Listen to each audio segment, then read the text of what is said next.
Hi, welcome back to the channel. This is Mark from Orange Rocket. This is part 3 of analysing a market. Now I like to keep my videos, relatively short, under sort of 8 or 9 minutes, so that they're nice, manageable pieces of content that you can, watch while you're, having a coffee or something, to just get some information about the market for private label sellers. So I've decided to do a third part, which is to look at how you analyse a market. So if you remember, we looked at the dog bed market, we looked at the overall market, 1.5 million in the UK. We then looked at the large dog bed market, the medium dog bed market, the washable markets. We decided that they were the sub-markets. We looked at those. We looked at the medium dog bed market and we analysed the characteristics. And I'm going to analyse the characteristics exactly the same way, but using pivot tables. So here's the data again. Let's move that out of the way. So what we can do is analyse that, and we can insert a pivot table.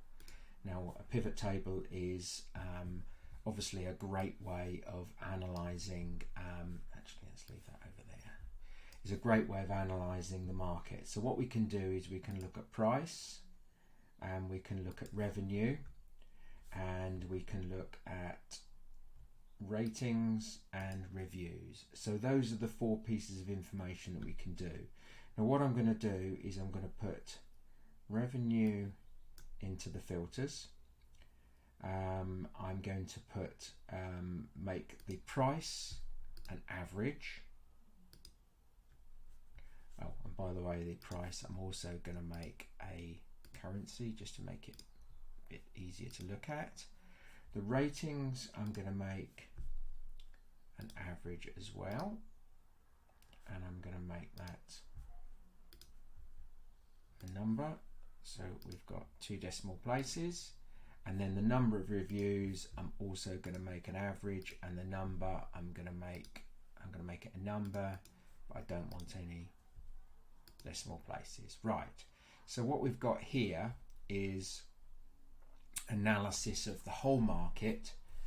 So we can see that the whole market average price is £22, average reviews and average rating. But what we can do now is, because we're using the filter of revenue, what we can do is we can say that if I clear the filter, if I just sort here, so what we can see is that it's sorted by low to high, so high at the bottom.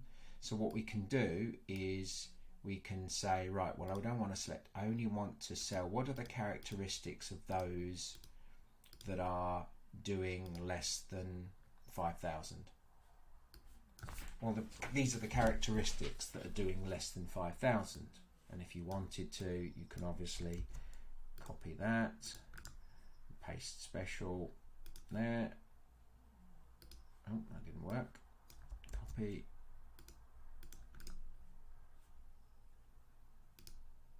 There we go. And then you can come back here and you can say, right, well, now I want to look at the sales of those doing 5,000 to 10,000. Which are those? And you can copy those, paste values. So I don't know why it's not working. Right, took 2. So up to 5k, 5 to 10k, and then we can look at again, let's get rid of all of these, 10, and then we can say 10 to 12, 13, so up to 19, up to 20,000. We can say here are the characteristics there, say 10 to 20k, and then 20k plus, and then we can come here and we can just take everything off, go down to the bottom, anything over 20k, which is that lot, and then you can just grab that paste values. See, my Excel's playing up again. So here you want price, so that is a currency. That one is a number with 2 decimal places, and that one is reviews, which is a number with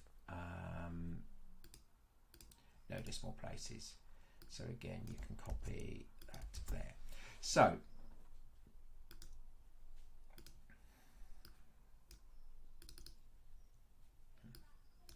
did it right. Sorry about that.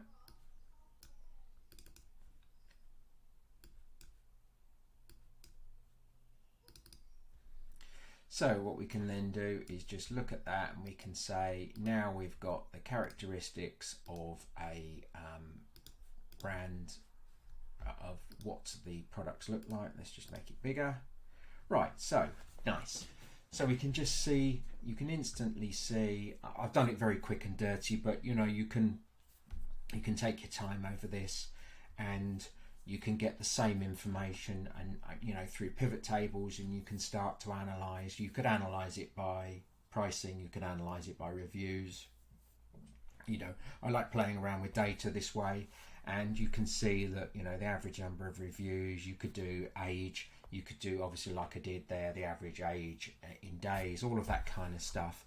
But the important bit I wanted to show you is that, you know, you can do it like this. It obviously takes a little while. You can do it or like you can do it like this, which gives you the average reviews. It comes up with roughly the same amount of information, but the point of which we're trying to make is that when you're analysing a market, what you need to do is to look at the market in more depth than just looking at a couple of sellers. Download the market. How big is the market? Can you split the market into particular segments? So this, I think, was the medium dog bed. So, you know, there might be, you know, for bigger markets, there are a lot of sub-markets. For smaller, more niche markets, then there are less sub-markets. You know, you can look at the characteristics. Is there a sub-market for a particular colour bed? Is there a sub-market for a particular material? You know, what are the markets worth? So when you type in your keywords, and you can do reverse ASINs to look at what the keywords are. I haven't done that.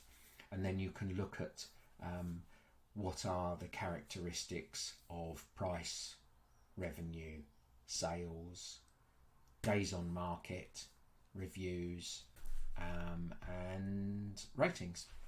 And that gives you a better idea before you spend any money on, you know, looking at suppliers, or any money on signing up, or any money on advertising. You're saying to yourself, do I have a product that has the chance to sell well? Because so many times we look at products for potential clients, and we just have to say, look, the market isn't either big enough, or there isn't a demand for your particular style of product. You might have a dog bed for miniature dogs only in sparkly pink. Well, we analyse the market and we say, right, well, actually there isn't a demand for sparkly pink miniature dog beds because we've analysed the market. So please don't waste your money coming to market with a product like that, because it's not going to sell. You cannot create demand on Amazon. It's the most important thing to remember. You cannot create demand. You have to take the demand, you know, unless you're a massive brand with huge brand awareness, that already there's search volume on Amazon, and you could argue that you're not creating demand, you're just meeting demand, then you have to work with what there is. There are things you can do to improve your chances with advertising and offers and pricing and things like that, but this is all about pre-market. I hope it helps, and look forward to speaking to you again soon. Take care. Thank you. Bye-bye.